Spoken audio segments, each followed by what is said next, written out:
हाय बच्चों, good morning. कैसे हैं आप लोग? मैं विवेक आपका स्वागत करता हूं आपके अपने प्यारे से चैनल PhD फिजिक्स में। बच्चों, हम फिजिक्स के क्लास 9 फिजिक्स के chapter number 2 force and laws of motion का एक्सरसाइज सॉल्व कर रहे थे। ठीक है, question number 1 to question number 11 solve हो चुके हैं। आज हम स्टार्ट करेंगे क्वेश्चन नंबर 12 से। ठीक है, अपनी अपनी NCERT की बुक निकाल लीजिए और पेन कॉपी निकाल के नोट्स बनाने के लिए रेडी हो जाइए। चलिए क्वेश्चन नंबर 12 देखते हैं। According to the third law of motion, when we push on an object, the object pushes back on us with an equal and opposite force.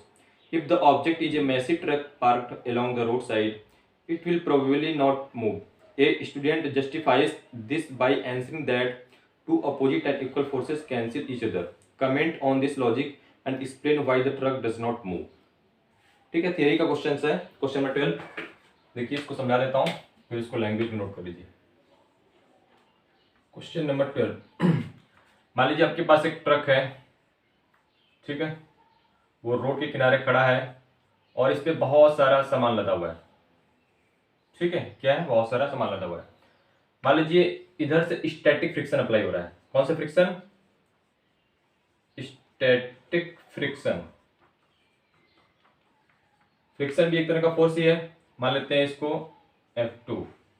ठीक है, और एक स्टूडेंट इधर से मान लेते हैं फोर्स अप्लाई कर रहा है, उसको मानते हैं F1। अब देखिए, ट्रक पे बहुत अधिक मात्रा में, ठीक है, यहाँ पे लगेज है, सामान लदा हुआ है, तो F1 is less than F2। इस कंडीशन में क्या होगा? ट्रक मूव करेगा? नो, कोई मूव नहीं करेगा। क्यों? क्योंकि F1 की वैल्यू जो अप्लाई कर रहे हैं वो स्टैटिक फ्रिक्शन से कम है, तो जाहिर सी बात है वो स्टैटिक फ्रिक्शन को ओवरकम नहीं कर पाएगा, तो इसलिए ट्रक मूव नहीं करेगा। ठीक है, अगर F1 बराबर F2 तभी क्या ट्रक मूव करेगा? नहीं मूव करेगा, क्योंकि दोनों फोर्स बराबर हो गए, वो एक दूसरे को क्या कर देंगे? कैंसिल आउट कर देंगे। ठीक है, तो इस कंडीशन में भी नो मूवमेंट। अब मान लीजिए F1 is greater than F2 हो गया, तो इस कंडीशन में क्या होगा? ट्रक आगे मूव कर जाएगा धीरे धीरे। ठीक है, तो आपको स्टूडेंट यही कह रहा है कि ये F1 बराबर F2 मतलब फोर्स दोनों कैंसिल आउट हो जा रहे हैं। ठीक है, तो उसका कहना भी सही है, क्योंकि अगर दोनों फोर्स, ठीक है, इक्वल हो जाएंगे तो क्या होगा? वो दोनों फोर्स एक दूसरे को क्या कर देंगे? कैंसिल कर देंगे, तो इसलिए ट्रक मूव नहीं करेगा। समझ में आया? इसी को आपको लैंग्वेज में लिखना है। ठीक है, लिख लीजिए।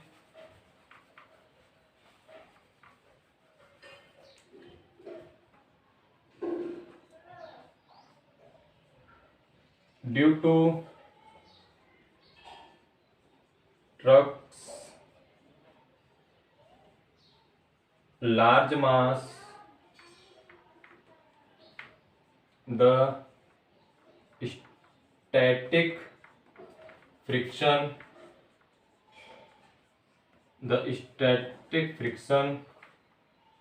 force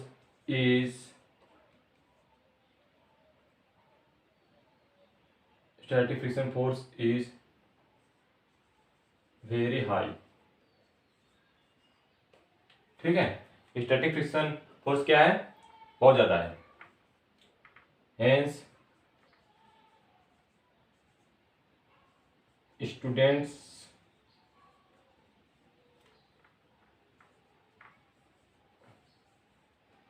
applied force is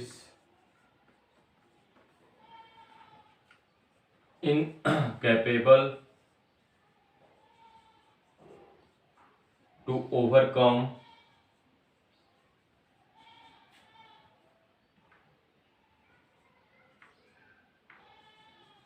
the static friction force। Therefore,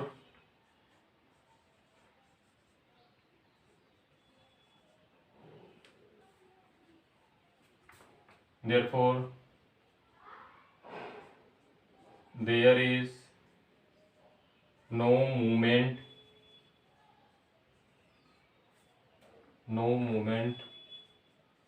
of truck।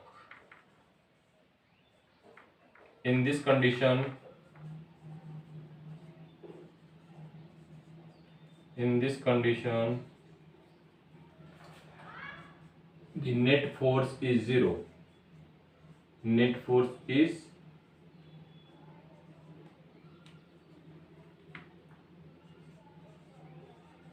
zero.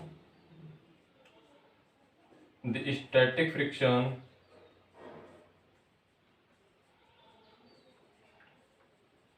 and students applied force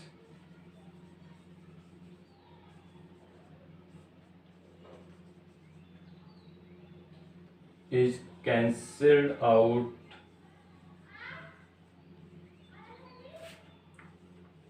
each other.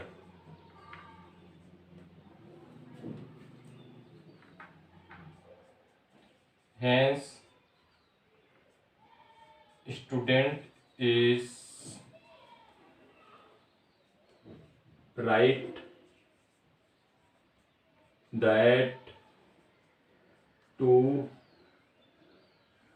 equal and opposite forces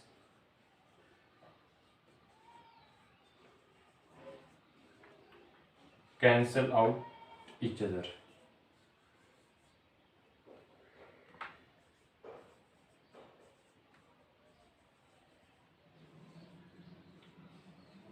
cancel out each other. ठीक है, मैंने आपको एक्सप्लेन करके समझा भी दिया। इसको स्क्रीन को पॉज कीजिए, इसका आंसर नोट कीजिए। नेक्स्ट क्वेश्चन पे चलते हैं।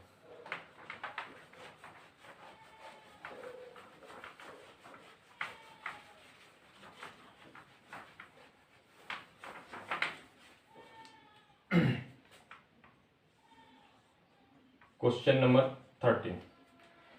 चलिए देखते हैं क्वेश्चन नंबर 13 क्या है बच्चों। A hockey ball of mass 200 gram. एक हॉकी बॉल है, उसका मास कितना है 200 gram. Mass of hockey ball is equal to कितना 200 ग्राम। At 10 meter per second is struck by a hockey stick so as to return it along its original path with a velocity at 5 meter per second. That means कि वो मान लेते हैं कि velocity किसी v1 velocity से move कर रहा है, ठीक है, 10 मीटर पर सेकेंड से। उसको एक हॉकी से, ठीक है, वापस से मारा गया, ठीक है, तो वो अपने उसी पाथ पे वापस आ जाता है और उसकी वेलोसिटी कितनी जाती है 5 मीटर पर सेकेंड से वापस आ जाता है। तो ये जो 5 मीटर पर सेकेंड से वेलोसिटी से वापस आ रहा है, तो क्या हो रहा है, ये अपने पाथ पे वापस अपोजिट डायरेक्शन में जा रहा है। तो इसकी वेलोसिटी को हम क्या लेते हैं माइनस 5 मीटर पर second. Calculate the change of momentum occurred in the motion of the hockey ball by the force applied by the hockey stick. ठीक है बच्चों, क्या पूछे आपसे, चेंज इन मोमेंटम। तो देखिए इनिशियल मोमेंटम पहले निकाल लेंगे, फिर फाइनल मोमेंटम, फिर क्या कर देंगे दोनों को माइनस कर देंगे। तो चेंज इन मोमेंटम फाइंड करना है। तो मोमेंटम क्या होता है, मास इनटू वेलोसिटी। ये मास आपका ग्राम में है, तो इसको क्या किलोग्राम में चेंज कर लोगे, किससे डिवाइड करोगे 1000 से बच्चों, किससे 1000 से। तो कितना हो जाएगा ये आपका 0.2 kg। ठीक है, इसको हम मास m मान लेते हैं, यहाँ पे लिख लीजिएगा ब्रैकेट में स्मॉल m। ठीक है, तो mv1 minus mv2 change in momentum में फाइंड करना है। ठीक है, तो पहला initial momentum minus final momentum. तो इनिशियल मोमेंटम कितना 0.2 into 10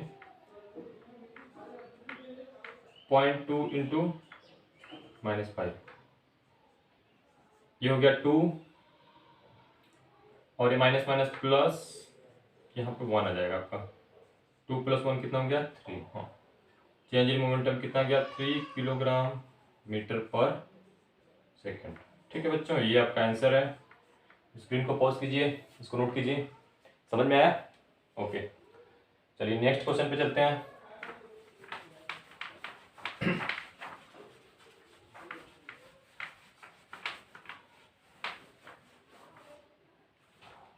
question number 14।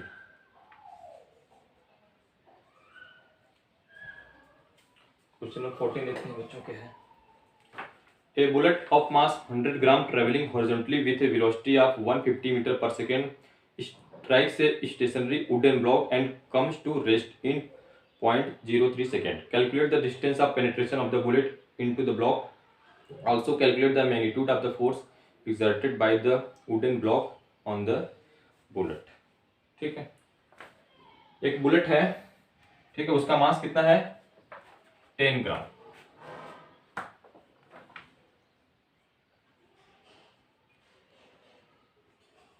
Mass of bullet मानते हैं m है, कितना है बच्चों? 10 ग्राम है। ओके, और ये कितनी वेलोसिटी से मूव कर रहा है? 150 मीटर पर सेकंड से। तो ये इनिशियल स्पीड हो जाएगा 150 मीटर पर सेकंड से, ठीक है। तो ये इतनी वेलोसिटी से जाता है, तो एक लकड़ी का ब्लॉक है, उसमें क्या होता है, इसमें वो, ठीक है, घुस जाता है, ठीक है। तो लकड़ी के ब्लॉक में जो घुसता है तो वो 0.03 सेकेंड के बाद रेस्ट पे आ जाता है। तो टाइम की वैल्यू कितनी है? 03 सेकेंड, 03 सेकेंड रेस्ट पे आ जाता है। दैट मीन्स उसकी फाइनल वेलोसिटी कितनी होगी बच्चों? 0 होगी, ठीक है। और calculate the distance of penetration and also magnitude of force exerted by the wooden block on the bullet, ठीक है। तो जब बुलेट, ठीक है, इस ब्लॉक में जाता है, मान लेते हैं ये बुलेट है, ठीक है, इस ब्लॉक में, ठीक है, घुसा कुछ दूर तक, तो कितनी दूरी अंदर तक गया वो आपको फाइंड करना है। और ये ब्लॉक बुलेट पे कितना फोर्स लगाएगा वो फाइंड करना है आपको, ठीक है। चलिए देखिए, VUT कुछ आइडिया मिल रहा है? क्या अप्लाई कर दें? Newton first equation of motion, V is equal to क्या है? U plus AT। यहाँ पे V की वैल्यू कितनी? 0। U कितना? 150 बच्चों, प्लस A फाइंड करना है, टाइम कितना? 0.03 सेकेंड। इसको अरेंज करके लिखते हैं तो 0.03 A इज इक्वल टू कितना हो गया? -150, -150। A की वैल्यू कितनी होगी? -150 डिवाइडेड 0.03, ठीक है। डेसिमल का डिवीजन तो आता ही होगा, ऊपर 2 0 बढ़ा दिया, इसको कैंसिल कर दिया, ठीक है। 3 5 15। एक्सेलरेशन कितना आ गया हमारे पास? -5000 मीटर पर स्क्वायर। एक्सेलरेशन नेगेटिव साइन है, दैट मीन्स इंडिकेट करता है जिस डायरेक्शन में बुलेट का मोशन है उसकी अपोजिट डायरेक्शन में एक्सेलरेशन है, ठीक है। एक बार चलिए अब देखते हैं क्या फाइंड करना है आपको। ये ब्लॉक में कितनी अंदर दूरी तक गया, तो third equation of motion apply कर देते हैं। V square is equal to U square plus 2AS। V की वैल्यू कितनी बच्चों? 0 है। U कितना है? 150। एक्सेलरेशन अभी फाइंड किया, कितना आया? -5000 और इंटू S, ये आपको फाइंड करना है। इसको मल्टीप्लाई करके, ठीक है, इक्वल साइड इधर लाते हैं तो ये हो जाएगा 10,000। S इज इक्वल टू, इसका होल स्क्वायर करेंगे तो कितना आ जाएगा? ठीक है, 22,500। तो S इज इक्वल टू कितना आ जाएगा? 22,500 डिवाइडेड बाई 10,000। ये 2 0 से 2 0 कैंसिल, ठीक है ना? 5,150, ठीक है। 2AS, 5 2 10, ठीक है, राइट है। इसको कर लेंगे तो S इज इक्वल टू कितना आ जाएगा? 2.25 मीटर, ठीक है। तो जो बुलेट है ब्लॉक में कितनी अंदर दूर तक गया? उसके 2.25 मीटर तक। अब और आपसे पूछ रहा है कि ये जो वुडन ब्लॉक था, ये बुलेट पे कितना फोर्स अप्लाई करेगा। ठीक है, तो बुलेट का मास कितना है 10 ग्राम। तो F इज इक्वल टू क्या होता है, m इंटू ए। अप्लाई कर लेते हैं, F is equal to m into a बच्चों। ठीक है, अब मास 10 ग्राम है, जिसको किलोग्राम में चेंज करेंगे तो 1000 से डिवाइड कर दीजिएगा, तो 0.01 क्या हो जाएगा, केजी। तो आपका मास हो गया 0.01 केजी। एक्सेलरेशन कितना बच्चों, -5000। इसको सॉल्व कर लीजिएगा तो 50.00 माइनस में, दैट मीन्स -50 न्यूटन का फोर्स। नेगेटिव साइन क्या इंडिकेट करता है, ठीक है, फोर्स जो अप्लाइड है वो बुलेट जिस डायरेक्शन में आ रहा था उसकी अपोजिट डायरेक्शन में अप्लाई हो रहा है। ठीक है, बात समझ में आई। तो ये आपका दोनों आंसर है। ठीक है, ये फोर्स -50 न्यूटन और डिस्टेंस ऑफ पेनिट्रेशन कितना है, 2.25 मीटर। ठीक है, स्क्रीन को पॉज कीजिए, इसको नोट कीजिए। चलते हैं नेक्स्ट क्वेश्चन पे।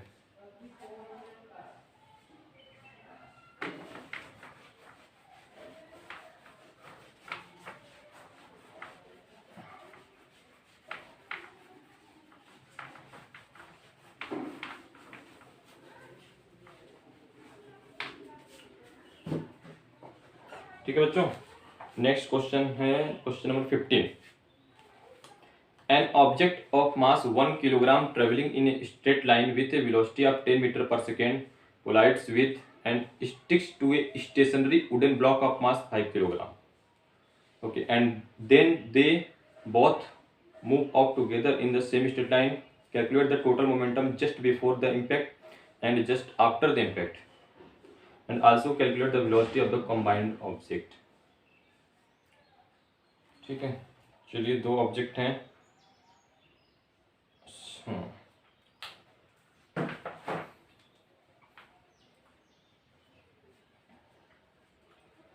क्वेश्चन नंबर 15 देखिए,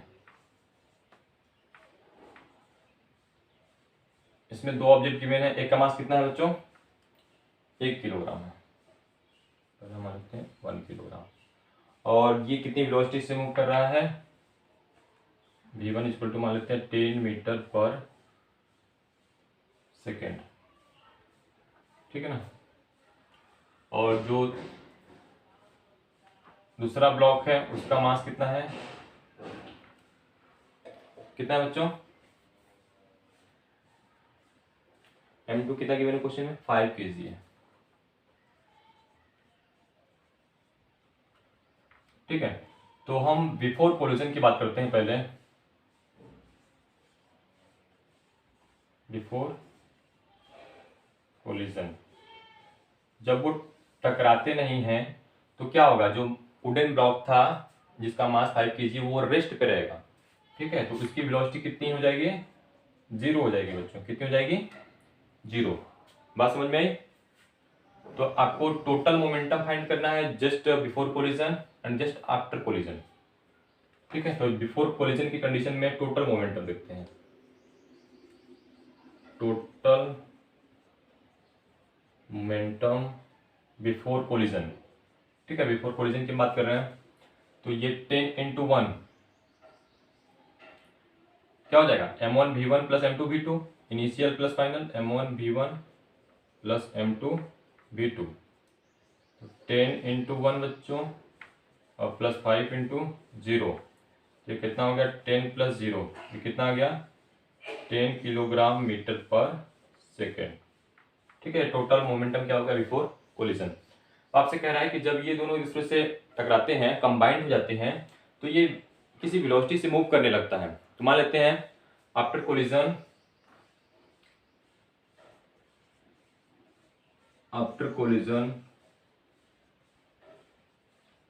the velocity of combined object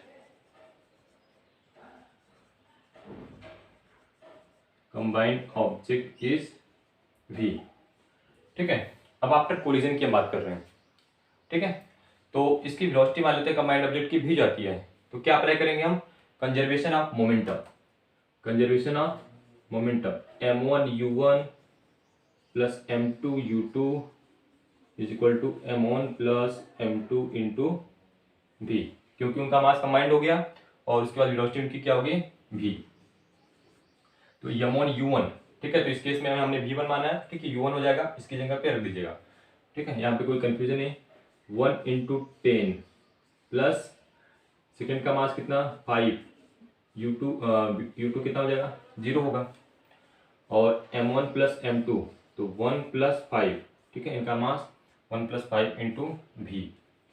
तो ये 10 + 0 कितना हो जाएगा 10, और 5 + 1 कितना हो जाएगा 6v। तो v = कितना हो जाएगा बच्चों 10/6, इसको डिवाइड कर लीजिएगा, 2 × 5 = 10, 2 × 3 = 6, तो v की वैल्यू कितनी आ जाएगी 5/3 मीटर/सेकेंड स्क्वायर, ठीक है। ये क्या हो गया, ये velocity of the combined object. अब आपको क्या निकालना है, टोटल मोमेंटम आफ्टर कोलिजन, ठीक है। आफ्टर कोलिजन की बात कर लेते हैं। तो टोटल मोमेंटम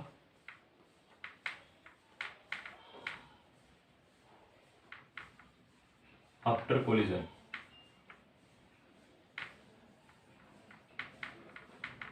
आफ्टर कोलिजन कितना होगा बच्चों, आफ्टर कोलिजन देखिए टोटल मोमेंटम क्या होगा m1 + m2 × v होगा ना, बिल्कुल, क्योंकि दोनों का मास कंबाइंड हो गया और हम वेलोसिटी क्या मानी है v। तो m1 + m2 × v, m1 + m2 कितना 1 + 5, और v की वैल्यू कितनी आई है 5/3, हमने कैलकुलेट कर लिया 5/3, ठीक है।